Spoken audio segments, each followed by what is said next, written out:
India যাইয়ে বাসে উঠছে, বাসে উঠে তো সিট নাই, বাসে উঠে সিট নেই। এক সাধু উনারে দেখে, সাধু সিটি বসা, ইন্ডিয়ান সাধু।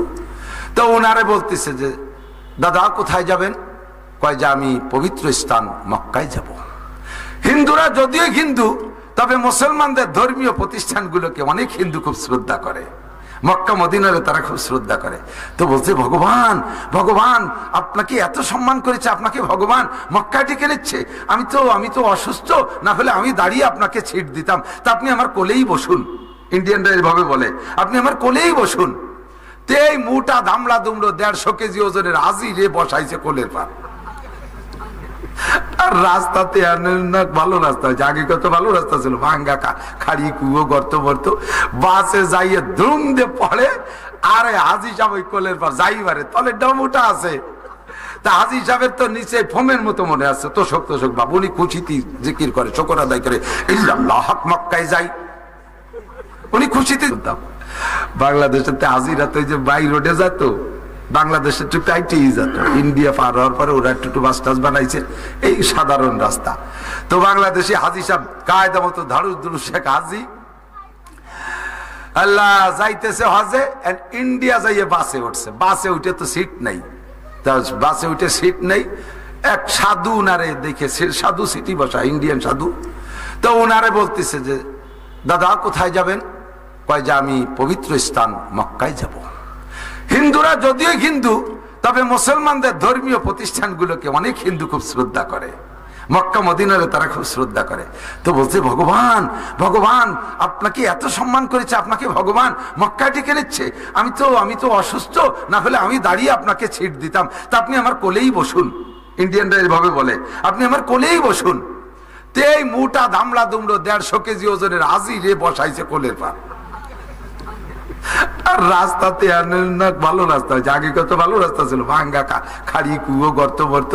বাসে যাইয়ে ধুম দিয়ে পড়ে, আরে হাজি সাহেব ওই কোলের পার যাইবারে তলে ডমুটা আছে। তা হাজি সাহেবের তো নিচে ফোমের মতো মনে আছে, তোষক তোষক বাবু, উনি খুশিতে জিকির করে, শুকর আদায় করে, ইল্লাল্লাহ হক মক্কায় যাই, উনি খুশিতে জিকির করে, ইল্লাল্লাহ হক মক্কায় যাই। আর ঠাউর তলেতে ব্যথায় কয় হরি কৃষ্ণ কষ্ট পাই। জিকির দুইজনই করে, হাজি সাহেব কয় ইল্লাল্লাহ হক মক্কায় যাই, ও তলেতে কয় হরি কৃষ্ণ কষ্ট পাই। কয় যেটা তার বছর আমি উঠে দাঁড়াই, কষ্ট পালি জিকির করা যায় না।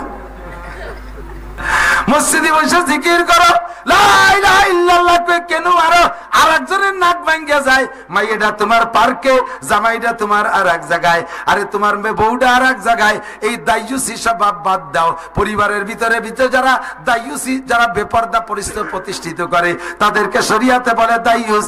আল্লাহ নবী বলেন দায়ুসুল্লাযী ইউকিদু ফি আলিল খুবুজ। তুমি যদি কাবা ঘরের মধ্যে যাইয়া মরো, তোমার বাড়ি বউ বাচ্চা বেপরদায় রেখে গেছো, তুমি ইচ্ছাকৃত ভাবে ও জায়গা তোমার মরণের সময় কলেমা নসিব হবে না। সবে রাত সবে কদরে যদি মরো, তবুও কলেমা নসিব না হওয়ার সম্ভাবনা। আরে রমজান মাসে যদি মরো, তবুও তোমার কলেমা নসিব না হওয়ার সম্ভাবনা, কারণ তুমি পরিবারের ভিতরে বেপরদা প্রতিষ্ঠিত করেছো। পর্দা বড় দামি জিনিস। আল্লাহ নবী বলেন লিল ঈমানে বিদুয়া সাবুনা শুবা, ঈমানের 77টা শাখা আছে। জোরে বলেন কয়টা?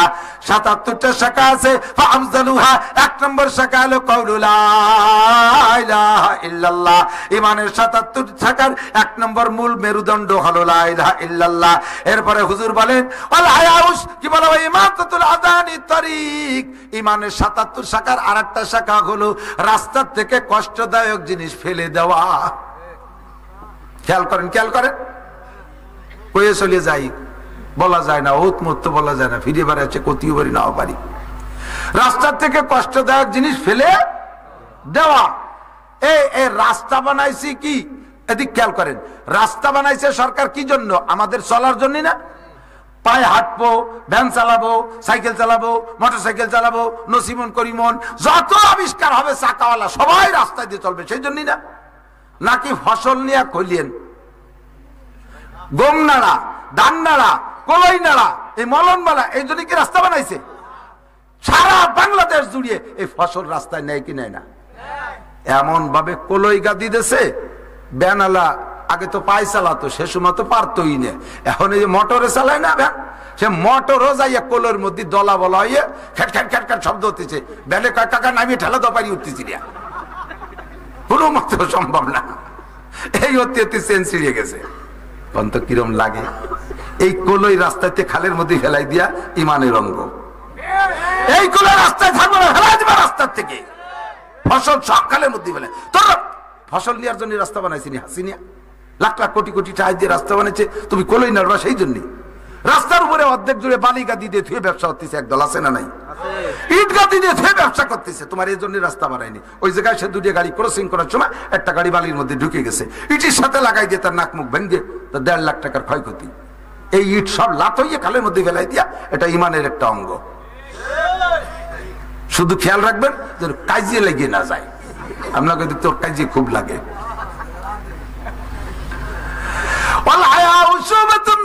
ইমান 77 শাখার আরেকটা শাখা হলো লজ্জা। বলেন, লজ্জা ইমানের অঙ্গ।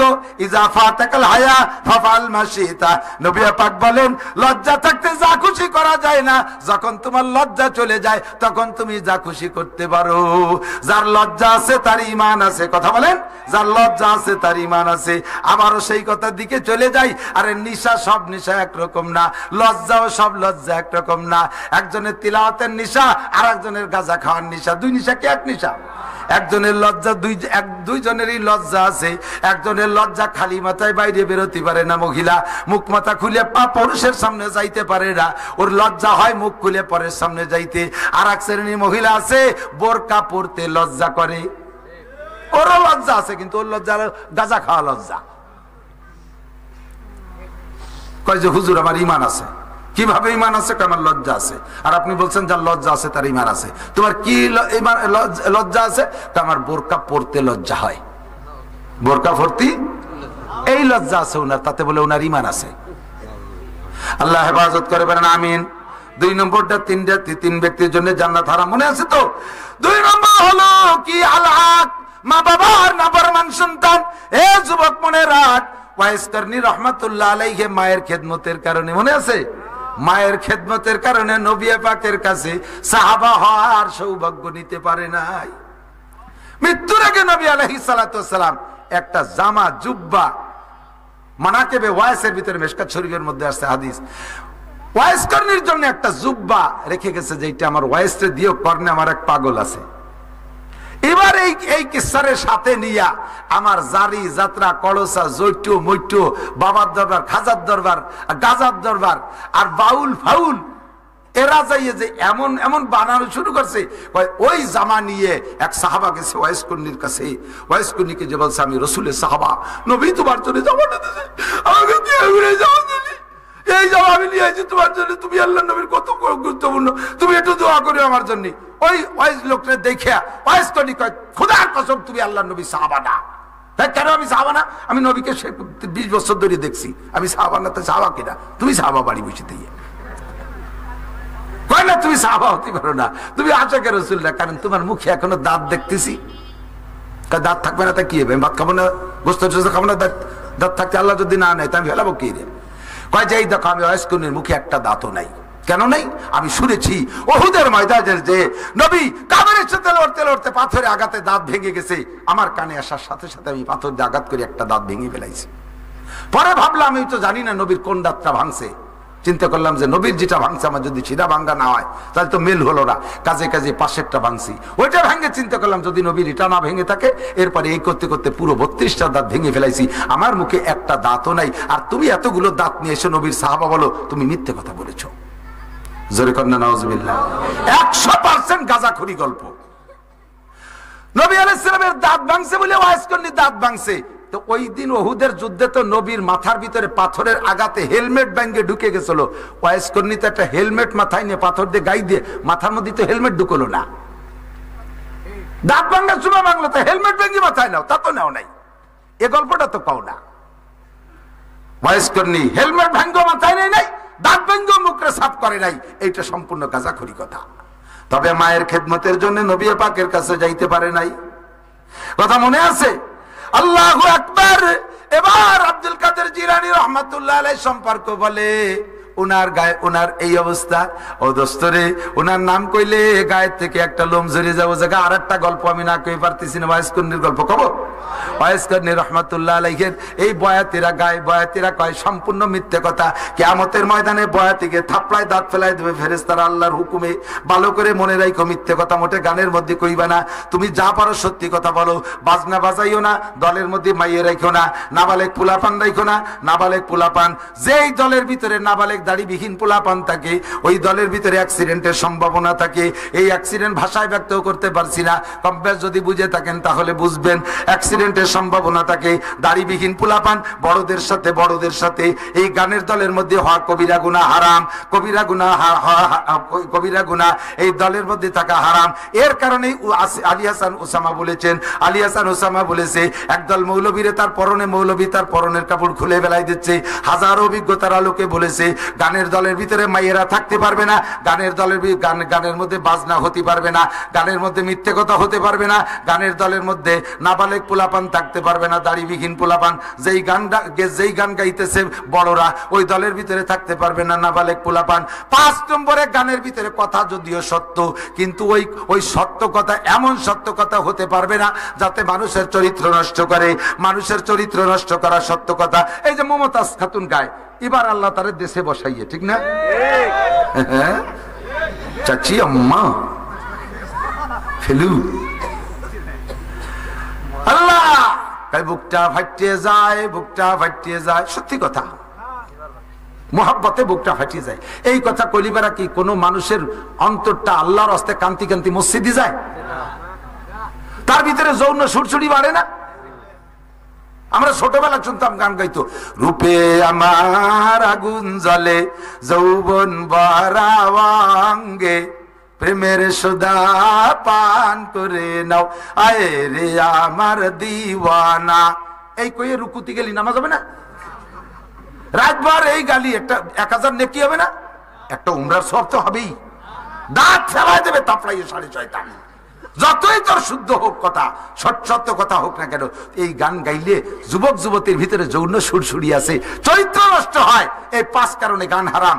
1 নম্বরে মিথ্যা কথা, 2 নম্বরে বাজনা, 3 নম্বরে নারীরা গাওয়া, 4 নম্বরে দলের ভিতরে বড় ভিতরে ছোট নাবালেক পোলাপান থাকা, 5 নম্বরে কথা সত্য হলেও ওই কথার দ্বারা মানুষের চরিত্র নষ্ট করে। এই জাতীয় 5টার যে কোনো একটা থাকলে ওই গান গাওয়া হারাম।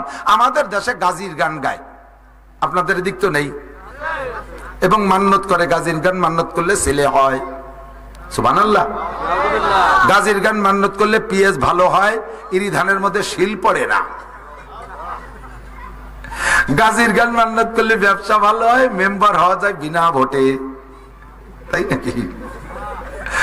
আল্লাহ, গাজীর গান মক্কায় নাই, মদিনায় নাই, সরমুনাই নাই, বিশ্ব ইস্তেমায় নাই, আব্দুল গফফার চৌধুরী খানে নাই, হাটাজারি, বটিয়া, বাবুনগর, জিরি, নাজিরাট, লালবাগ, ফরিদাবাদ, মালিবাগ, যাত্রাবাড়ি, গহরডাঙ্গা, কাসেমুল উলুম, খাদেমুল উলুম, শামসুল উলুম, মদিনাতুল উলুম, কোন উলুমের মধ্যে নাই। বিশ্বের কোন মুহাদ্দিস গাজীর গান জানে না। গাজীর গান গায় কয় জৈট, মৈসো, বগল পার্টি। এত বড় বগল, 2 বগল চাইছে, সাফ করে দিলে 1 রান্নাঘরের 1 চাল হয়ে যাবে। শোন কিনা লাগবে না, কথা কর না কে?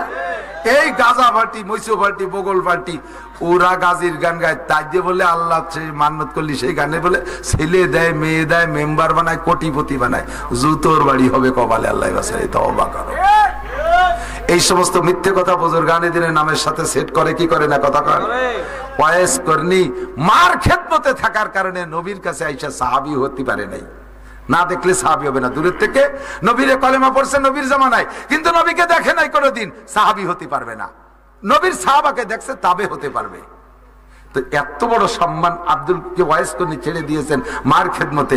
এই ওয়াইস করনি বয়াতিকে ওয়াজ, আর কি বয়াতিকে ওয়াজ, এই ওয়াইস করনি নবীর বাড়ির পাশে বিলালের বাড়ি আইসা জিজ্ঞেস করছে, বিলাল তোমার মুখ বেজার কা? হায়াত নাই, হায়াত কমে গেছে, আর মাত্র 7 দিন আছে। খান হুজুর খান। হযরত বিলাল ওয়াইস করনিরে রুটি খাতি দিয়েছে, রুটি খাইয়া এরপরে কয় যে লেখো তোমার হায়াত কয়দিন আছে? কয় 7 দিন। আমি ডাইন পাশে ফুটা একটা দিয়ে দিলাম, কত হলো? 70। এখন থেকে তোমার হায়াত 70 বছর। ওয়াইস করনি হযরত বিলালের বাড়ি আইসা রুটি খাইয়া তার বয়স 7 থেকে 70 বানাই দিয়ে গেছে, পাশের বাড়ি মুহাম্মদুর রাসূলুল্লাহ, আল্লাহর নবীর বাড়ি, নবীকে দেখে সাহাবী হয়ে গেল না, অথচ বিলালের বাড়িতে রুটি খেয়ে চলে গেল। এই গাঁজাখড়ি গল্প গানের মধ্যে গায়। কথা কোন আছে না নাই? আছে, শুনছেন না আপনারা? আমি হয়তো সম্পূর্ণ বিস্তারিত কইতে পারি, আমি বিষয়বস্তু বলে ফেলাইছি। তাজা মিথ্যে কথা, ঠিক কিনা? হযরত মুআবিয়া রাদিয়াল্লাহু তাআলা আনহু, মুআবিয়া রাদিয়াল্লাহু তাআলা, সাহাবাদের নাম শুনলে একটু বলেন রাদিয়াল্লাহু তাআলা আনহু। বিলকুল কোনো কিলোকাল করবে না, কাতেবে ওহী। মদিনায় যাওয়ার পর, রসুল মদিনায় যাওয়ার পরে হযরত মুআবিয়া মুসলমান হয়েছে।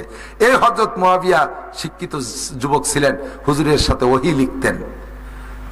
একটানা 30 বছর তাহাজ্জুদের নামাজ ছোটে নাই।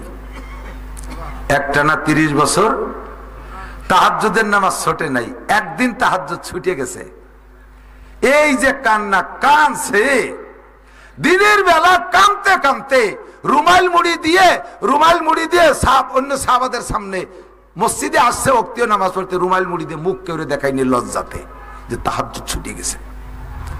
আমাকে ফরজ নামাজ ছুটে যায়, জুমর নামাজও ছুটে যায়, এরপরে বুক ফুলাইয়ে নাচতে নাচতে আসে, তুই জুমর নামাজ পড়ি কয় না, আজকে 1.5 বিঘে পেঁয়াজ লাগাইছি। গেছে একদিন যুবক গেছে, তাতে কি পেঁয়াজ লাগাতে গেছি, বুক ফাটা ফেলাই দেবে মমতাজ দিলা থইয়ে। দুনিয়া কামাই করতে যাইয়া বুক ফুলাই হাঁটো নামাজ ছাড়িয়ে দিয়া হযরত মুআবিয়া তাহাজ্জুদের নামাজ ছুটে গেছে। দিন ভরে কাঁদছে, কাঁদতে কাঁদতে যায় নামাজ ভিজে গেছে, নিচে কাদা কাদা হয়ে গেছে। কি জন্যে যায় নামাজ আছে তাহাজ্জুদ ছুটলো?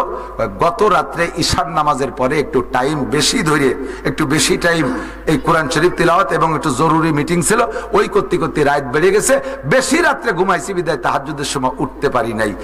এই জন্যে এই তাহাজ্জুদ ছুটে যাওয়ার জন্য কানছে, ধুমসা কান্দা, দিন ভরে কানছে। আজকে থেকে প্রতিজ্ঞা করছে, জীবনে যত বড় জরুরি কাজ আসুক না কেন, যত বড় জরুরি কাজ আসুক, সব ঈশার আগে সারবো। আমি ঈশার নামাজের পরে আর সজাগ থাকবো না, বিছানায় চট করে শুয়ে পড়বো, যাতে আমি ফজরের নামাজ এবং তাহাজ্জুদের নামাজ ঠিক মতো পড়তে পারি। এই প্রতিজ্ঞা করছে। আজকে প্রতিজ্ঞা করিয়া তাড়াতাড়ি শুয়ে পড়ছে, ঈশা পড়ে শুয়ে পড়ছে। জাস্ট টাইম তাহাজ্জুদের সময় মনে আছে 6 ঘন্টা, হজের গোড়ায় চলে এসেছি কিন্তু ফিরে ঘুরতে ঘুরতে। আল্লাহ, তাহাজ্জুদ যাতে না ছুটে যায়, টাইম মতো 6 ঘন্টা ঘুমাইয়া সজাগ হয়ে গেছে। শুয়ে শুয়ে একটু মোড়ামুড়ি রেস্ট নিচ্ছে আর কি, ঘুমাইয়ে কষ্ট হয়ে গেছে, শুয়ে শুয়ে একটু রেস্ট নিচ্ছে। উঠবে তাহাজ্জুদের জন্য উঠবে, এই ঘুম ভেঙে গেছে। ইতিমধ্যে কে যেন মাথায় এসে এরকম নাড়াচাড়া দিচ্ছে, পাত্তালে সুরসুরি দিচ্ছে। উনি মনে করছে যে গতকাল তাহাজ্জুদ ছুটছে, কান্নাকাটি করছে, এবার স্ত্রী মনে এগুলো করতেছে। তাদের জন্য স্ত্রী জায়গা মতো শোয়া, এই মাথায় এবার কেটার জন্য এরকম সুরসুরি দিচ্ছে। হুজুর আমি ইবলিস, আমি ইবলিস। তো তোর তো কে আছে, মাথা নাড়া দিস কে? কয় তাহাজ্জুদ পড়বেন না? কয় পড়িস না, আমার ব্যাপার, তো তুই যাইস কে? তোর কাজ তো ঠেসে ঠেসে আরো ঘুমাই দিবি, উঠতে দিবি না, তো তুই ডাকিস কে? কয় হুজুর সে পরে কওয়ানি, চেষ্টা করে ছুটে গেলি পরে আর এক বিপদে পড়বানি, তাড়াতাড়ি পড়েন পরে কই। কয় না, তুই না করলে আমি পড়বো না। তোর এই তাহাজ্জুদে উঠোনের মধ্যে কোনো ক্রিমিনালি আছে? টানালিকা পড়বো না। কয় যে হুজুর চাইতে আর এক বিপদে পড়ে যাওয়া নিয়ে তা আপনি বড় বিপদে ফেলাই দিলেন। ঠিক আছে বলতেছি, ওই গত রাত্রে তাহাজ্জুদ যে পড়েন না, আমার আসল ডিউটি যেটা, আপনার তাহাজ্জুদ পড়তে দেবো না, এটা হলো আমার মূল দায়িত্ব। এটা হলো গতকালকে পালন করছি, আর আজকে ডেকে দিছি কেন? গতকালকে আপনারা তাহাজ্জুদ পড়তে না দেওয়ার কারণে আমার যে লস হয়ে গেছে, আমি আর কি দিয়ে ক্ষতিপূরণ করবো তা বুঝে উঠতে পারতেছি না। আপনি এক রাত তাহাজ্জুদ ছোটার কারণে সারাদিন যে পরিমাণ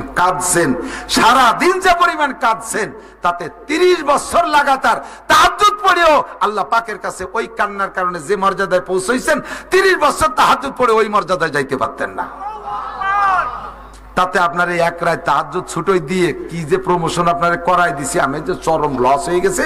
এই জন্য আমি নিয়ত করছি যে আর কোনো জায়গা যাই না যাই, ডেলি রাত্রি এসে আপনার তাহাজ্জুদের জন্য ডেকে দেবো, ওঠেন তাড়াতাড়ি ওঠেন। হুজুর কয় শয়তান, ইন্নাহু লাকুম আদুব্বুম মুবিন। আল্লাহ পাক তো খালি খালি বলে নাই, শয়তান তোমাদের প্রকাশ্য পরোক্ষ প্রত্যক্ষ শত্রু। কথা বলেন ঠিক না? ইবাদত কইয়া আমাদেরকে গুনাহ করাই দেবে, ইবাদতের মধ্যে লস করাই দেবে, ওয়াইসে ডেকে উঠাই দেবে। বুজুর্গ একজন এরম ডাকে উঠাই দিয়েছে তারে, ওঠেন হুজুর। তারপরে হুজুর উঠছে, কয় কিরা তুই? কয় হুজুর আমি ইবলিস। এর ডাইরেক্ট পরিচয় দিয়েছে, হুজুর আমি আজে বাজে কেউ না, এর বংশীয়, আমি নিজে ইবলিস। তো তুই আমার ডাইস কে? হুজুর তাহাজ্জুদ পড়বেন না, মসজিদে যাবেন না? উঠি না উঠেছি না আমার তুই যাইস কে? কয় যে না আসি, আমার তো বিপদের শেষ নাই, আমার তো কিয়ামতে কপাল পড়ছে, আপনাকে মতো বুজুর্গানের দিনের সাথে একটু খাই খেদমত করে যদি জান্নাতে যাইতে পারি। তাকে হুজুর ওযু করবেন না গোসল করবেন? হুজুর কয় কেতাই দিয়ে তোর দরকার কি? কয় যে পানিটা একটু আমি জোগাড় করে দিতাম। কয় যে না তোর দাম পানি আনবো না, তুই শেষে পানির মধ্যে কি পেশাব টেশাব করে দিস নাকি তোর? কয় হুজুর আপনার চোখের সামনে আপনি যে পানি বলবেন সে আল্লাহর কি ওর মধ্যে উল্টো পাল্টা হবো না। হুজুর কয় যে তো গোসল ওযু করলি অত গোসল যখন পানি তুই দিচ্ছিস শয়তানরে কাজে লাগাতে পারতেছি, পানি গোসলই করি। কয় যে ঠান্ডা পানি দে গরম পানি দে? কয় তার মানে? কয় পানিটা একটু গরম করে দিতাম। হুজুর কয় যে ঠান্ডা পানি দে অত, তার তুই যখন করিয়ে দিবি তা গরমই করি দে, মানে শয়তানরে খাটাচ্ছে। গরম পানি করে দিয়েছে, গোসল টোসল করাইয়া সুন্দর করে দয় মশাই টুসাই দিয়ে এরপরে কছে হুজুর নামাজ কি মসজিদে পড়বেন না ঘরে পড়বেন? কয় যে মসজিদই তো পড়বো। কয় হুজুর তালি আমি একটু গাড়ি হইলে আগে দিয়ে আসি, আমার গাড়ি ওঠে। কয় শয়তান তুই কোন কুয়োর মধ্যে নিয়ে ফেরাবিনি, বাদ দে তোর গাড়ি উঠবো না। কয় যে না হুজুর আল্লাহর কিরে আমি আর ভদ্রতার সাথে নামাই দিয়ে পারি। তার হুজুর চিন্তা করলেন যে আজকে শয়তান চড়বো, দিন ভরে গল্প দিতে পারবে যে শয়তানের গাড়ি উঠছি, তার গাড়ি নেই। শয়তান গাড়ি করে নিয়েছে, হুজুরের যত্ন সহকারী মসজিদে নামা দিয়েছে, মানে কোনো জায়গা যারা পরিমাণ ত্রুটি করে নাই। পানিও ভালো, গরম পানি ওযু গোসল করাইয়া গাড়ি করে মসজিদে আগাই দিয়েছে। হুজুর মসজিদে নামে কয় যে তুই তো আজকে কোনো ইনকাম তোর হলো না, সবই দে আমার হলো, এর মধ্যে কি তোর কোনো লাভ আছে? কয় যে হুজুর এর মধ্যে লাভ আছে। আপনি যদি নিজ যোগ্যতায় ঘুম থেকে উঠতেন, এই আরামের ঘুমকে চোখের কষ ভেঙ্গে যদি উঠতেন কষ্ট করিয়া, তাহলে ময়দানে যাইয়া কাফেরের সাথে যুদ্ধ করার নেকি পাইতেন। ওই ঘুমটা আপনি ভাঙ্গেন নাই, আমি ছেলে টুলে উঠে দিছি, ওই নেকিটা আপনার বাতি দেই নেই। গোসলের পানি নিজেই বানাইলে এই মোটা একটা নেকি পাইতেন, ওইটার থেকে আমি শেষ করে দিছি, ওটা আমি নিয়ে নিছি, আমার তো কোনো নেকি হবে না, তবে আপনারে পাইতে দেয়নি। মসজিদে যদি পায়ে হেঁটে আসতেন কদমে কদমে নেকি পাইতেন, আমি গাড়ি আনিয়ে দিছি, সেই কদমে নেকি পান নাই। ইন্নাহু লাকুম আদুউম মুবিন। ও দোস্ত জানো না ও যে কত কায়দার শত্রু, ওর শত্রুতা বোঝা বড় কঠিন।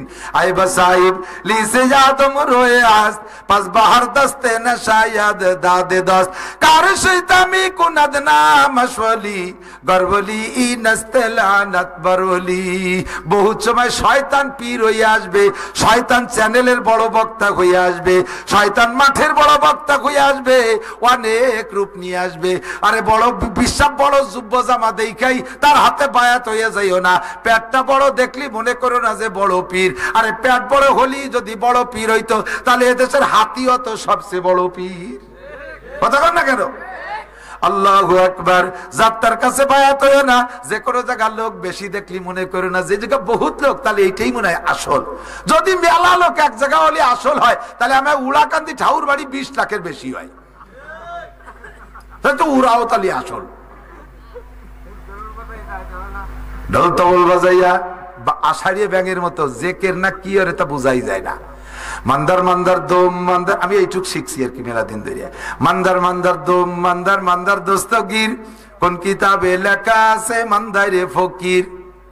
এ চাল দিলাম ডাল দিলাম আরো দিলাম কত কি, কও দিয়ে দয়াল তোমারা শোনে লাগবে কি।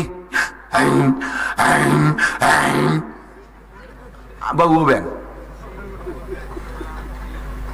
কাঞ্জেল যে শুনি, এরপরে গাইতে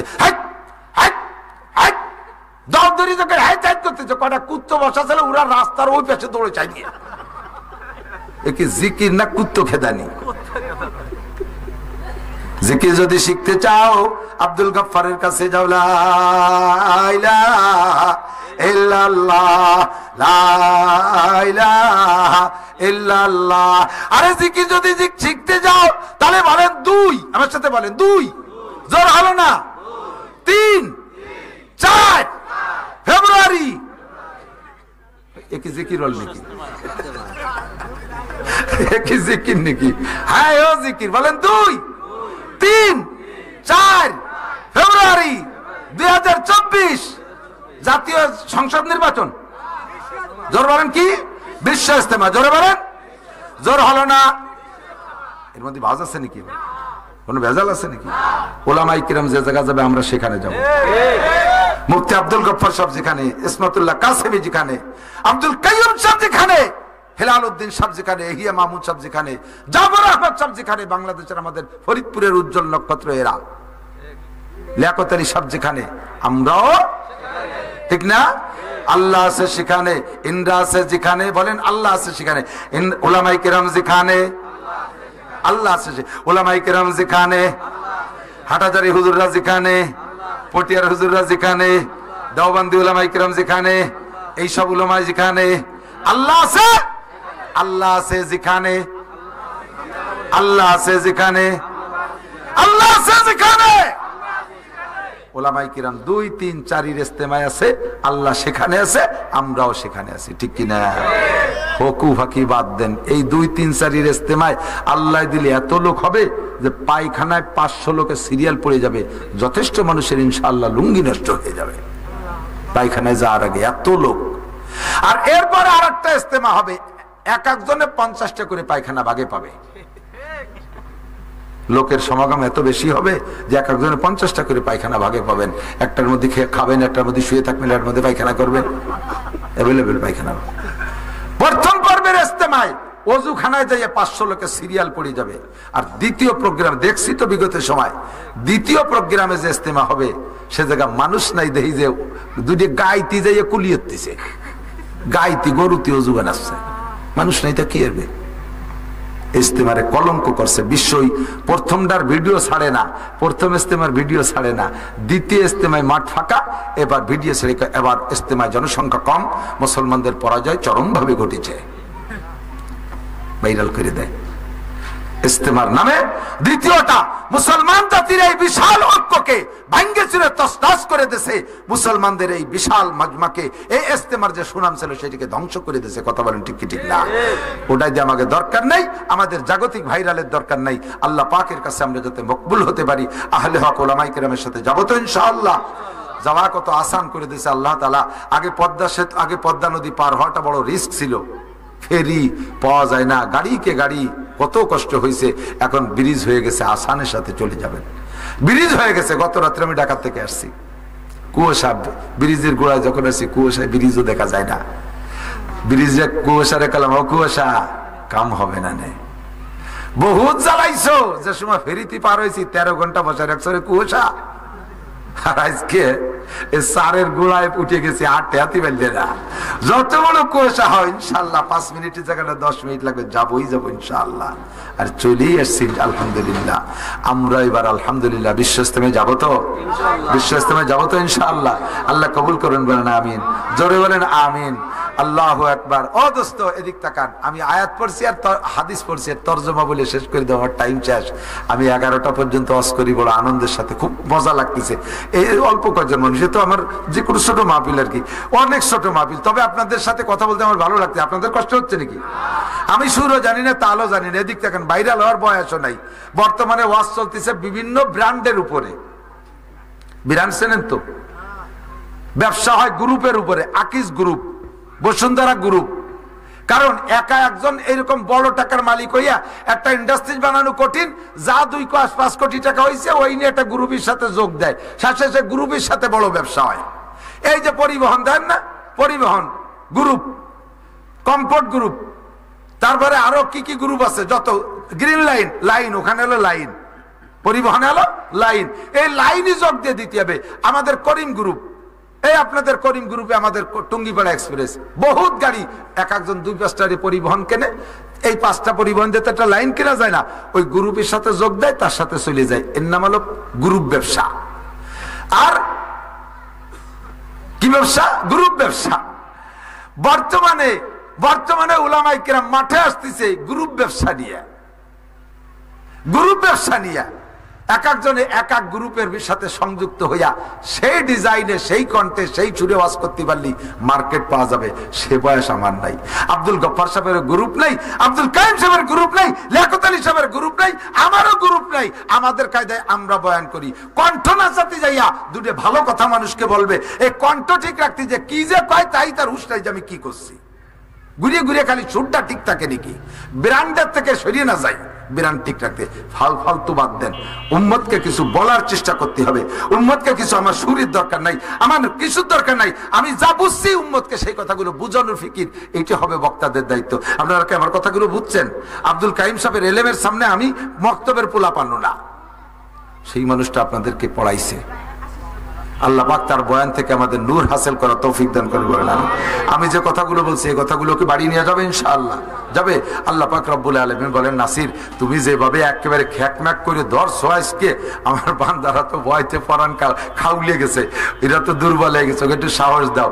এবার আল্লাহ পাক বলেন, ইনতাজতানিবু কাবাইরা মা তুনহাউনা আনহু। আমার দিক বলো মজা, শেষ ফিনিশিং। পেশাব আইছে, ভারী পেশাব আইছে। ও এদিক থাকেন, আমি মাঝে মাঝে ও বলে থাকি, গাই দোয়ানোর আগে ফানাতি হয় না? ফানাতি হয় না বাসুদ্দে? না পানাইয়ে বান ধরে টানলি দুধ বেরোবে, বান ছিঁড়ে যাবে, ঠিক না? এবার পানানো হয়ে গেছে, আগে ফানায় না আগে দোয়ায়? আগে ফানায় না আগে দোয়ায়? তাহলে পানানো হয়ে গেছে, দোয়ানোর সময় যদি কয় ফানাইছি টানাইছি এখন থাকবে, বালতিটা নিয়ে যা। একদিকে দোয়াতি তালে রয়েছে, বালতিটা সরাই নিয়ে গেছে, দুধ বাড়ি যাবে নাকি? তো ওয়াজেরও সিস্টেম, শুরু দিল ফানাতি আয়, শেষে দোয়াতি আয়। তো এতক্ষণ ফানাইছি এখন দোয়াবো, সেই সময় বালতি নিয়ে বাড়ি যাই, চল যাই, দুধ বাড়ি যাবে না। বসতে হলো দোয়াইয়ে বালতি ভরে দেবো, 2-3 মিনিটের মধ্যে শেষ হয়ে যাবে ইনশাআল্লাহ। আমার দিক থেকে ইনতাজতানিবু কাবায়ের, আল্লাহ কয় কবিরা গুনাহগুলো যদি তুমি ছেড়ে দিতে পারো, নুকাফির আনকুম সাইয়্যাতিকুম, তোমার জীবনের সমস্ত সগীরা গুনাহ আমি আল্লাহ তাআলা বিনা তওবায় মাফ করে দেব। হয়ে গেছে না? বালতি ভরে গেছে না? যদি তুমি কবিরা গুনাহ ছাড়তে পারো, তাহলে তোমার সব সগীরা গুনাহ মাফ করে দেব, সব সগীরা গুনাহ মাফ। নুকাফির আনকুম সাইয়্যাত সিস্টেম কি? আল্লাহ পাক বলেন, আকিমিস সালাতা তারাফাইন নাহারি ওয়া যুলাফাম মিনাল লাইল ইন্নাল হাসানাতি ইউযহিবনাস সাইয়্যাত যালিকা যিকরা লিয-যাকিরিন। দিনে রাতে কয় ওয়াক্ত নামাজ? জোর হলো না? সবাই বলতে হবে কয় ওয়াক্ত? 5 ওয়াক্ত। কি 5 ওয়াক্ত? কি 5 ওয়াক্ত? কি ওয়াক্তীয় নামাজ কয় ওয়াক্ত? আমি ভালোরে পড়াচ্ছি কেন মিয়া, কিয়ামতে যে কয় জালি তো শুনিই নেই কোনোদিন। আমি কি যদি শুনতাম তাহলে কি নামাজ না পড়িয়ে ছাড়তাম নাকি? আমি এ তো শুনি নেই যে নামাজ 5 ওয়াক্ত। আমি তো মনে হচ্ছে যে নামাজ খালি শুক্রবারে জুমুর নামাজ।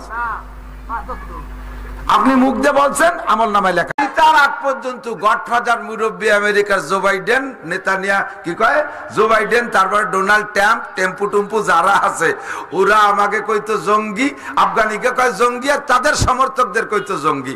সেই খাতিরে আমাদের হুজুরকেও কত জঙ্গি, মাদ্রাসা হরকতের ট্রেনিং দিয়ে এই বলে ব্যঙ্গও করতো। এর কারণে হরকতের ট্রেনিং দিয়ে হুজুরকে ধরিয়ে নিয়ে জেলও খাটাইছে।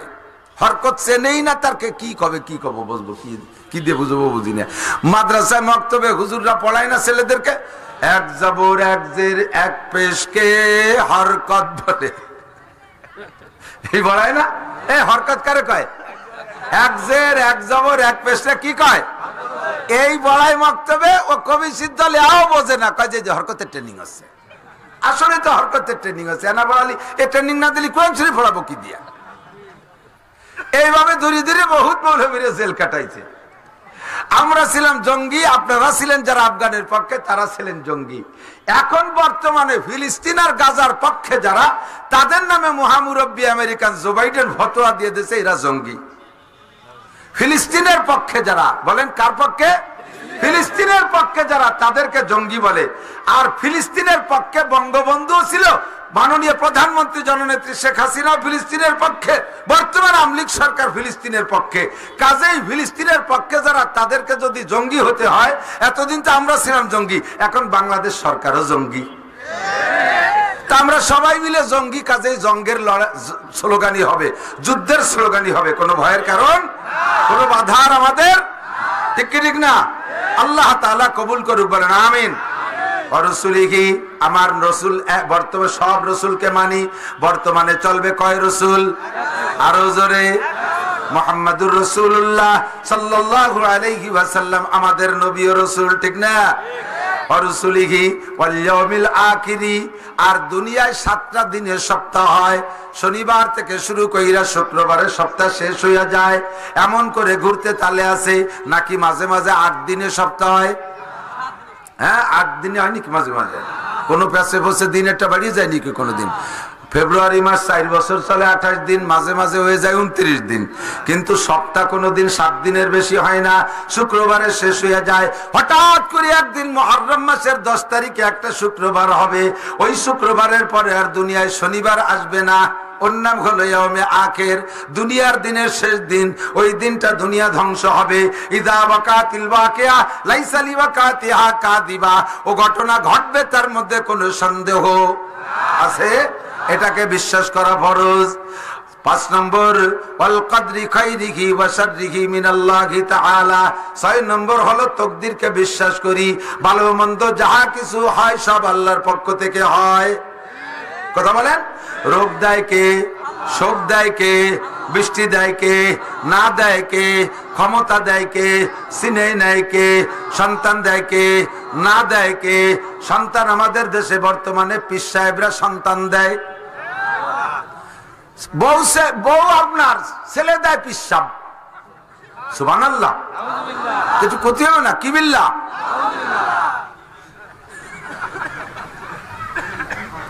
আস্তাগফিরুল্লাহ। সম্পদ দেয় পীর সাহেব, পীরের কাছে মুরিদলি ধনী হওয়া যায়। সুবহানাল্লাহ না? একটু ক্ষতি হবে এগুলো। ওয়ালা তুশরিক বিল্লাহ, আল্লাহর সাথে কেউ রে কোনো তাই শরীক কইরো না। আমার মজলিসে আমি যদি আনসানাখানি করি, দুরুদ ও তাসবিহ পড়ি, আমার ওই মিলাদ মাহফিলে আমার পীর বাবা হাজির হয়ে যায়। বলতে বলতে আরো কিছু বলে, এমনকি নবী পাকও বলে হাজির হয়। এগুলো সব শিরকি আকীদা, ওর থেকে ফিরে আসতে হবে। আমার নবী রওজায় শুয়ে আছে, ইন্না লিল্লাহি মালাইকাতান সায়াহিরা ফিল আরদ ইউবাল্লিগুনি সালামা মিন উম্মতি। নবীকে মান সাল্লাল্লাহু আলাইহি ইনদা কবরি সামিতুহু ওয়া মান সাল্লাল্লাহু আলাইহি নায়ান উবলিগতুহু। যদি কেউ আমার রওজার কাছে এসে সালাম দেয়, ওইটা আমি শুনি আর আমি তারে জবাব দেই। তুমি বান্দা জবাব শুনলেও শুনতে পারো, না শুনলে না শুনতে পারো। সবার কান্দে সবকিছু শোনা যায় না। কথা কোন ঠিক না? আল্লাহু আকবার। নবী কয় আমার রওজার কাছে এসে সালাম দিলে আমি শুনি এবং জবাব দেই। তোমার যদি কান থাকে তাহলে তুমি শুনবা, না থাকলে তুমি শুনবা না। ওমান সাল্লাল্লাহু আলাইহি নায়ান, যদি কেউ দূর থেকে সালাম দেয় ওইটা আমি শুনি না। উবলিগতুহু, ওই দুরুদ আমার কাছে পৌঁছে দেওয়া হয়। নবী বললেন মাইয়ুব, সাহাবায়ে কিরাম বললেন মাইয়ুবলিগুকা সালাম ইয়া রাসূলুল্লাহ। ওগো আল্লাহর নবী, আপনার কাছে দুরুদ ও সালাম কে পৌঁছাইয়া দেয়? হুজুর কা ইন্না লিল্লাহি মালাইকাতান সায়াহিরা ফিল আরদ। আল্লাহ তাআলা কোটি কোটি পর্যটক ফেরেশতা তৈরি করে রেখেছে। ওদের আর কোনো দায়িত্ব না, ওদের আর কোনো দায়িত্ব না। শুধুমাত্র আমার উম্মত যে যেখান থেকে দুরুদ ও সালাম পড়ে, ওইটা ঠিকানা সহ, ওর নাম সহ, স্থান সহ, টাইম সহ আমার কাছে ওই ফেরেশতারা দুরুদ ও সালাম পৌঁছাইয়া দেয়। কাজেই বন্ধু, আমার নবীর দুরুদ কালেকশন করতে আমাদের মিলাদ মাহফিলে আসা লাগে? জোরে কোন লাগে? যদি বলেন লাগে, তাহলে আপনি মুশরিক হয়ে যাবেন। একই টাইমে সব জায়গায় বিরাজমান উপস্থিত থাকার ক্ষমতা একমাত্র আল্লাহর, আর কাহারও, আর কাহারও, ফেরেশতারও না, জিবরাইল মিকাইলেরও না, একমাত্র ক্ষমতা আমার আল্লাহর। কাজেই নবীকে ও জায়গা নিলে আপনি মুশরিক হয়ে যাবেন। লা তুশরিক বিল্লাহ, আল্লাহর সাথে কেউরে শিরিক করো না। ইন্নাশ শিরকা লা যুলমুন আযীম। আরে নবী তো দূরের কথা, আমার পীর বাবাও বলে হাজির হয়। এসব ব্যাপারে নিজেকে হেফাজত করবেন। ওয়াল কদরি খাইরিহি ওয়া শাররিহি মিনাল্লাহি তাআলা ওয়াল বাসে বাদাল মাউত। 7 নম্বর ডায়ামাতিক যুবকরা মনে রাখো। 7 নম্বর মনে আছে নাকি? পড়তেছি কিন্তু ঈমান, ঈমান কি পড়তেছি? ঈমানের তরজমা। ওয়াল বাসে বাদাল মাউত, মরার পরে আবার উঠতে হবে। কথা কয় না? কিয়ামতে উঠতে হবে কি হবে না? উঠা লাগবে। মাটির তলে মাটি হয়ে যাব, কিভাবে উঠবে? আল্লাহু আকবার। আমরা প্রত্যেকদিন একবার মরি আর জিন্দা হই, প্রত্যেকদিন একবার মরি আর বাঁচি। কতক্ষণ? রাতে ঘুমের সময় কি দোয়া পড়েন? আল্লাহুম্মা ইন্নী আউযু বিকা মিনাল খুবুসি ওয়াল খাবায়েস। ঘুমের দোয়া এটা না? গুফরানাকা আলহামদুলিল্লাহিল্লাযী, কোন দোয়া? আল্লাহুম্মা বিসমিকা আমুতু। এটা কয় না রে আল্লাহ, কই যে ও বলি রে, তো গান শুনতে শুনতে ঘুমাইতা ভুলি লাভ কি? মমতাজের গান, মনির খানের গান কানের মধ্যে খিল লাগাইতে ঘুমাইস না, মরণটা হয়ে যাবে ওই কায়দার মরণ। ঘুমের সময় দোয়া পড়বেন আল্লাহুম্মা বিসমিকা আমুতু ওয়া আহয়া তোমার নামে মরিতেছি হে আল্লাহ, আল্লাহুম্মা মানে হে আল্লাহ, আয় আল্লাহ তোমার নামে মরিতেছি, ওয়া আহিয়া তোমার নামে জিন্দা হব। কতক্ষণ মরিও আল্লাহর নামে, বাঁচিও আল্লাহর নামে, ঠিক কি ঠিক না? তাহলে আমি ঘুমের সময় যে দোয়া পড়ি, ওই দোয়াটা কি ঘুমের দোয়া? আসলে যদি ঘুমের দোয়া হইতো তাহলে কি পড়তেন? আল্লাহুম্মা ইন্নী আনুমু ওয়া আস্তাইকিযা, তোমার নামে ঘুমাইতেছি, তোমার নামে সজাগ হব, তা বলি না, বলি তোমার নামে মরিতেছি, তোমার নামে সজাগ হব, জীবিত হব। কতক্ষণ? তাহলে প্রত্যেক দিনের ঘুমটা হলো দৈনন্দিন মরণ। আবার ঘুম থেকে উঠে কোন দোয়া পড়েন জানেন? আলহামদুলিল্লাহিল্লাযী আহইয়ানা বাদামা আমাতানা ওয়া ইলাইহিন নুশুর। সব প্রশংসা কার? কেন? কে? ওই আল্লাহ তাআলা আমারে কিছুক্ষণ মেরে রেখে বাঁচাই দিয়েছে। ইচ্ছা করলে ওই মরণে স্থায়ী মরণ দিয়ে দিতে পারতেন। আপনাদের আমাদের সকলেরই জানা আছে, জীবনে 2-4টে অ্যাক্সিডেন্ট অবশ্যই শুনে থাকবেন। অমুক যে ঘুম হইছে আর ওঠে নাই, ওই একে ঘুমে তার মরণ, এমন খবর 2-1টা আছে না নাই? আমিও প্রত্যেকদিন মারা যাই, আমি ওই ঘুমের মধ্যে স্থায়ী মরণ হয়ে যেতে পারতো। আমার আল্লাহ আমারে মেরে রাখে নাই, আমার আল্লাহ আমার সকালবেলা আবার সজাগ করে দিয়েছে, বাঁচাই দিয়েছে। এই জন্য প্রশংসা কার? ঘুম থেকে সজাগ আমারে মা করছে না আল্লাহ করছে? ঘুম থেকে সজাগ আমারে উস্তাদ করছে না আল্লাহ করেছে? আরে কেউ করতে পারে না, একমাত্র আল্লাহ করেছে। আমারে মরণের পরে বাঁচাই দিয়েছে আল্লাহ। যে আল্লাহ তাআলা দৈনন্দিন একবার মেরে আবার বাঁচাই দেয়, ওই আল্লাহ তাআলা স্থায়ী মরণের পরে আবার কিয়ামতে বাঁচাইতে পারবে কি পারবে না? ওটা আপনি ওই দোয়ার সাথেই বলে দিয়েছেন, ওয়া ইলাইহিন নুশুর। যেমন আজকে ঘুম থেকে উঠাই দিলেন, ওই রকম স্থায়ী মরণের পরে হাসরের মাঠে আবার আল্লাহ উঠাইতে পারবে। বিশ্বাস আছে? এই 7টায় বিশ্বাস আছে? তাহলে আপনার নাম হইছে মোমেন। কোন আলহামদুলিল্লাহ বলেন, আলহামদুলিল্লাহ। আপনার নাম হয়ে গেছে মোমেন। মোমেনের খাতায় না ইমানের খাতা, ইমান আইনা যদি মোমেনের খাতায়। সাথে আর একটা কথা কই, যে দিক তাকান। এই 7টারে বিশ্বাস করেন কিন্তু মুখে বলেন নাই কোনোদিন, তাহলে আপনি মোমেন হতে পারবেন না। লা ইলাহা ইল্লাল্লাহ মুহাম্মাদুর রাসূলুল্লাহ অন্তরে বিশ্বাস করেন, জবানে পড়েন নাই, মুমিন হইতে পারবেন না। লা ইলাহা ইল্লাল্লাহ মুহাম্মাদুর রাসূলুল্লাহ দিয়া আপনি মুমিনের খাতায় নাম লেখাবেন। মুমিনের খাতায় নাম লেখানোর সাথে সাথে আপনার জন্য বিশাল একটা ইনাম এসে গেছে।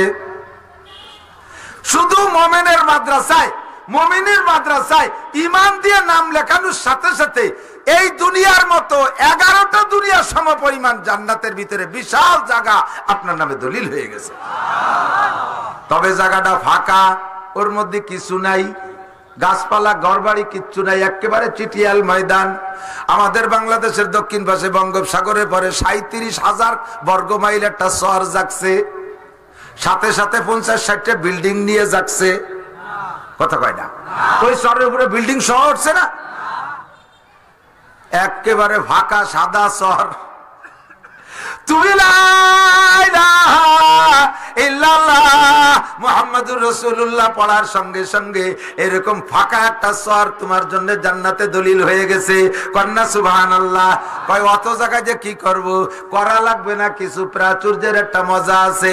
একজন মানুষের 5টা-7টা সন্তান নিয়া মাত্র 4-5 বিঘে জমির ফসল হলেই হয়ে যায়। কতক্ষণ? 4-5 বিঘে জমির ফসল হলে হয়ে যায়। কিন্তু লোকটা জমি পায় আর কেনে, কেনে আর কেনে, 200 বিঘের মালিক হয়ে গেছে। এত জমির ফসল তো তার লাগে না, এত জমি কিনে জায়গা দখল করো কেন? প্রাচুর্যের একটা মজা আলাদা, প্রাচুর্যের একটা মজা আলাদা। অনেক হইলে স্বাদ বেশি লাগে। আকিস সাহেব একটা ইন্ডাস্ট্রি হইলে বংশ ধরে জীবন ভরে চলতে পারে। 42টা ইন্ডাস্ট্রিজ কেন বানাইছে? আধিক্যের একটা স্বাদ আলাদা। আল্লাহ কাছে ছোট্ট একটা রুম দিলে বেহেশতের মধ্যে, তাতেই তোমার যথেষ্ট। কিন্তু অনেক দিলে তুমি একটু বেশি খুশি হবা। এই জন্য সবচাইতে ছোট জান্নাত দেবে তাকে এই দুনিয়ার মতো 11টা দুনিয়ার সমপরিমাণ জায়গা। এবার ওই জায়গা তো ফাঁকা, ওই ফাঁকা জায়গায় কি আর করার আছে? ওর মধ্যে কোনো মজা নাই। কয় ওই জায়গা কিছু করে যেতে হবে দুনিয়ার থেকে, দুনিয়ার থেকে যা করবা ওইটা ওই জায়গা তৈরি হতে থাকবে। এই দুনিয়ার কর্মের নাম হলো ইসলাম। দুনিয়ার কর্মের নাম ইসলাম। যাহা করবেন ওইটার নাম ইসলাম। টুপি পরবেন ইসলাম, দাড়ি রাখবেন ইসলাম, পোশাক সুন্নতি পোশাক ইসলাম, পাগড়ি পরবেন ইসলাম, নামাজ পড়বেন ইসলাম, রোজা রাখবেন ইসলাম, তিলাওয়াত করবেন ইসলাম, জিকির করবেন ইসলাম, মসজিদ করবেন ইসলাম, মাদ্রাসা করবেন ইসলাম। একবার পড়বেন লা ইলাহা ইল্লাল্লাহ মুহাম্মাদুর রাসূলুল্লাহ, 4000 নেকি আপনার আমলনামায় লেখা হইয়া যায়। সুবহানাল্লাহ কোন নাই ছবি এক্ষুনি একটা গাছ ওই ফাঁকা জায়গা লেখা হয়ে গেছে সুবহানাল্লাহ লাগানো হয়ে গেছে এই আরেকটা লাগানো হয়ে গেছে আরেকটা লাগানো হয়ে গেছে ও ফাঁকা জায়গা ভর্তি চালেই আছে তাহলে একবার গাছ লাগাবো নাকি একবার পড়েন বিসমিল্লাহির রহমানির রহিম কুল হুয়াল্লাহু আহাদ আল্লাহুস সামাদ লাম ইয়ালিদ ওয়া লাম ইউলাদ ওয়া লাম ইয়াকুল লাহু কুফুয়ান আহাদ আল্লাহর কসম এক্ষুনি আপনার ওই ফাঁকা জায়গায় চারতলা একটা দালান হয়ে গেছে ওই ফাঁকা জায়গাটারে বিল্ডিং দিয়ে গাছপালায় দিয়ে ভরতে হবে ও জায়গা যাওয়ার পরে ভরলি কোনো কাজ হবে না আল্লাহ নবী বলেন ইজা মাতাল ইনসান ইনকাতান হু আমালুহু আরে মরণের পরে কোনো ইবাদত নাই মরণের পরে ইবাদত নাই ইবাদত হবে শ্বাস বন্ধ হওয়ার আগ পর্যন্ত আল্লাহ কয় বাবুদ রব্বাকা হাত্তা ইয়াতিয়াকাল ইয়াকিন তুমি তোমার রবের ইবাদত কইরে ওই ফাঁকা জায়গায় বিল্ডিং বানাও ওর মধ্যে গাছ লাগাও ইবাদত কইরে গাছ লাগাও ইবাদত করে বিল্ডিং বানাও কতদিন ইবাদত করব হাত্তা ইয়াতিয়াকাল ইয়াকিন মরণ আসার আগ পর্যন্ত ইবাদত কয় মরার পরে এতদিন কবরে থাকবো ও জায়গা বসে আল্লাহ বিল্লাহ করলে হবে না এ কবরে বসে আল্লাহ বিল্লাহ করার কায়দা আছে আমাদের ওই জায়গা হিন্দু মারা গেছে ওরে মারা যাওয়ার পরে ও কয়ে গেছে মারা যাওয়ার আগে যে আমারে পোড়াবি না মিয়াকে মতো মাটি দিবি তো মুসলমানের মতো মাটি দিছে ওর ছেলেমেয়ের আত্মীয় স্বজনরা ওরে 1 টাকা চাইরে না পয়সা দিয়ে দিছে সাথে পারের করি ফুলসিরাত পারতি খেয়াল আরে পয়সা দিতেও তাই দিয়ে দিছে ওরে আর বিড়ি খাতো বলে 2 প্যাকেট বিড়ি আর একটা মেজ দিয়ে দিছে বিড়ি আর মেজ কয়দিন চলবে লম্বা টাইম কি করবে কবরে শুয়ে শুয়ে এই জন্য 2 বান্ডিল তাস দিয়ে দিছে বসে বসে তাস খেলিস কবরে কি বিড়ি খাওয়া চলবে তাস খেলা চলবে মোবাইল দেখা চলবে টেলিভিশন চলবে নামাজ পড়া চলবে রোজা পড়া চলবে হজ করা চলবে যাকাত দেয়া চলবে কিছুই চলবে না কই কেন চলবে না কই মরার পরে আল্লাহকে আমি কোনো ইবাদত করাইও না ইবাদত গ্রহণ করিও না আর ইবাদত যা করবা সব বাইসে থাকতে মরার পরে তো সব ওপেন হয়ে যাবে দেখার পরে তার নাম ঈমান না কোনো কিছু দেখার পরে সেই জিনিসের পর আস্থা তৈরি করার নাম ঈমান না না দেখে বিশ্বাস করো কবর আযাব আছে কবর আযাব সত্য কবরে শান্তি সত্য মুনকার নাকির সত্য কিরামান কাতিবিন সত্য এগুলো দুনিয়া থেকে দেখি না কবরে যাওয়ার পরে সব দেখবো দেখার পরে কইব রব্বানা আখরিজনা মিনহা ফাইন উদনা ফাইন্না জালিমুন আল্লাহ কবরে আইসে দেখি সবই সত্য আর একটা বার পাঠায় দাও আমি বড় বুজুর্গ হয়ে আসবো আল্লাহ কাইকসাউ ফিহা ওয়ালা তুকাল্লিমুন কোনো কথা বলবি না পড়ে থাকোর মধ্যে এখনের বিশ্বাসের নাম বিশ্বাস না না দেখে বিশ্বাস করলে সবই তুই পাইতি আমার নাসির লিয়াকত যা বলছে এগুলো সবই তোরে দেয়া হইতো যদি না দেখে বিশ্বাস করতি দেখার পরে বিশ্বাস করতেছি সেই বিশ্বাস বিশ্বাস না দেখার পরে নামাজ পড়তে চাই সেই নামাজ কবুল হবে না কারণ এইটা বিশ্বাস না ঠিক না শুনেছেন উলামা ইকরামের কাছ থেকে বাচ্চা হারুনুর রশিদ আর তার স্ত্রী জুবাইদা দুইজন ভোরবেলা বাচ্চা হারুনুর রশিদ বুজুর্গ মানুষ বড় আলেমও আমাদের দেশি বাচ্চাকে মতো না প্রত্যেক মুসলিম কান্ট্রির মুসলমান বাদশা যিনি থাকতেন তিনি ওই রাষ্ট্রের রাষ্ট্রীয় যে প্রধান বড় মসজিদ আছে এই বড় মসজিদের ইমাম ও খতিব হতেন আমার নবী রাজা মসজিদে নববীর ইমাম পরবর্তীতে আবু বকর মসজিদে নববীর খতিব পরবর্তীতে ওমর মসজিদে নববীর খতিব এরপরে উসমান মসজিদে নববীর খতিব এরপরে আলী মসজিদে নববীর খতিব রিদওয়ানুল্লাহি তাআলা আলাইহিম আজমাইন কথা বলেন ঠিক না বাচ্চা হারুনুর রশিদ বড় আলেম তো ফজরের নামাজ পড়ে স্ত্রীকে নিয়ে একটু সফর একটু হাঁটাহাঁটি করতেন নদীর কিনারে দিয়ে হাঁটতেছে হাঁটতে হাঁটতে কত দূর যাওয়ার পরে যে দেখে নদীর পাড়ে বালুর উপরে বৈশা এক পাগল আঙ্গুল দিয়ে এরকম কি যেন নাড়াচাড়া করে আঁকা আঁকি করে তাই যে বলতেছে এই পাগলের নাম হলো বাহলুল কি নাম বাহলুল যে বলছে এই বাহলুল এ জায়গা বৈশা আঙ্গুল যে কি করো তো বাহলুল কইতেছে যে আমি জান্নাতের বালাখানা তৈরি করতেছি বাহলুল তো পাগল উনিও জানে তো উনি মনে করছে পাগল এইরকমই তো করে নাকি বলেন পাগলের স্বভাব এরকম না এক পাগল হুশ হওয়ার পরে পাগল থাকতেও তারা দেখছি হুশ হওয়ার পরেও দেখছি পাগল থাকতে দেখি শুকনো গোবর দিয়ে বস্তা ভরে সিরা কাপড় চুপুড় যা আছে রাস্তাঘাটে কাগজ বস্তা ভরে আমার এলাকায় ছিল নসু পাগল মরার পরে ওর ঘরের থেকে 500 বস্তা বের করে ফেলানো হয়েছে এইরকম পাগল একটা বস্তা ভরছে সবকিছু দিয়ে, হুশ হওয়ার পরে কইলাম যে তুই এই পাগল থাকতে এগুলো ভর্তি কেন? এক পচা কাপড়, ছিঁড়া নেকড়া, তারপরে কাগজ টাগজ, এগুলি দিয়ে বস্তা ভর্তি কে? কয় যে আমি দেখতাম যে দেশের সব মানুষ পাগল হয়ে গেছে, এইগুলো সব স্বর্ণ পড়িয়ে রয়েছে রাস্তায়, কেন বাড়ি নেয় না? শুকনো গোবরে দেখতাম দলা ধরা সোনা, ছিঁড়া কাপড়ে দেখতাম যেন কাপড় স্বর্ণের কাপড়, ছিঁড়া কাগজে দেখতাম স্বর্ণের কাগজ পড়ে রয়েছে, ইয়া মানুষ নেয় না কেন? মানুষ এত পাগল কেন? তাই আমি একাই হুশ আছি, এই জন্যই বস্তা ভরতেছি। পরে হুশ হয়ে যায় যে বাড়ি গু গোবরে বেরিয়ে গেছে। এতদিন আমি পাগল ছিলাম, এরা ভালো। তো পাগল এইরকম এলোমেলো করে, বালাখানা বানায়। তো বাচ্চা হারুনের রশিদ বলতেছেন, তো বালাখানা বানায় কি করিস? কয় বেশি। কত বেশি? কয় সাইরেনা। সাইরেনা চেনেন? মুরব্বীরা তো সাইরেনা চেনে, বুলাবান সাইরেনা চেনে না। আর 10 বছর পর যদি কয় সাইরেনা চেনো, কয় চিনি না। তাই কি সাইরেনা দিয়ে ভাত খেয়ে আসলাম একটু আগে, মনে হয় সাইরেনা তরকারি। 1 টাকার 4 ভাগের 1 ভাগের নাম হলো 4 আনা। তো এই একটা বালাখানা বেচে বাহলুল 4 আনা। এখন বাচ্চা হারুনের রশিদ মনে করছে ওর মনে হয় 4 আনা হলে আজকের দিন প্রয়োজন মেটবে, এই জন্যই 4 আনা। 4 আনায় জান্নাতের বালাখানা বিক্রি হয় নাকি? ওকে বাদ দে, জুবাইদারে কয় চলো যাই। পাগল, 4 আনায় জান্নাতের বালাখানা। জান্নাতের বালাখানা তুই চিনিস? লাবিনাতুম মিন ফিদ্দা, লাবিনাতুম মিন যাহাব। একটা ইট স্বর্ণের, একটা ইট রূপার। এইরকম বালাখানা এই যে হাজার হাজার হবে, যারা হাফেজে কোরআন তাদের বালাখানা হবে 6666 তালা। যারা শুধু আলহামদুলিল্লাহ হাফেজ তার বালাখানা হবে 7 তালা। সাথে ইন্না তাইনা পারে 10 তালা, সাথে কুলহু পারে 14 তালা, সাথে ভালাক পারে 18 তালা, সাথে নাস পারে 24 তালা। এভাবে বালাখানা বাড়তি থাকবে। সে বলে 4 আনায় বেচে। তো জুবাইদা চিন্তা করলো যে কইছি যখন পাগল তার একটা কিনি। জুবাইদা কইতে তা আমার একটা দাও, বাচ্চা না নেয় না নিক, আমার একটা দাও। 4 আনায় দিয়ে জুবাইদা একটা কিনছে। এখন ওই বালাখানা তো রাতে ধরাই দেয় না, ওটা তো বেচতে যেয়ে পাবে। ঘুরে ফিরে চলে আসছে, রাত্রে ঘুমাইছে।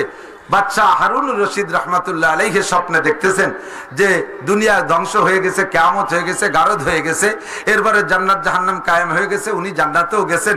তো জান্নাতের একটা গলি দিয়ে উনি হাঁটতেছেন, হাঁটতে হাঁটতে কত দূর যেয়ে দেখে যে বিশাল আলিশান একটা বালাখানা। ওইটার সামনে যে দাঁড়াইছে, সামনে ফেরেশতা দাঁড়িয়ে আছে। বলছে ভাই এটা কি? কয় এটা জান্নাতি বালাখানা। কয় যে এই বালাখানা এত সুন্দর হলে এটা জান্নাতি বালাখানা। এই বালাখানা কার?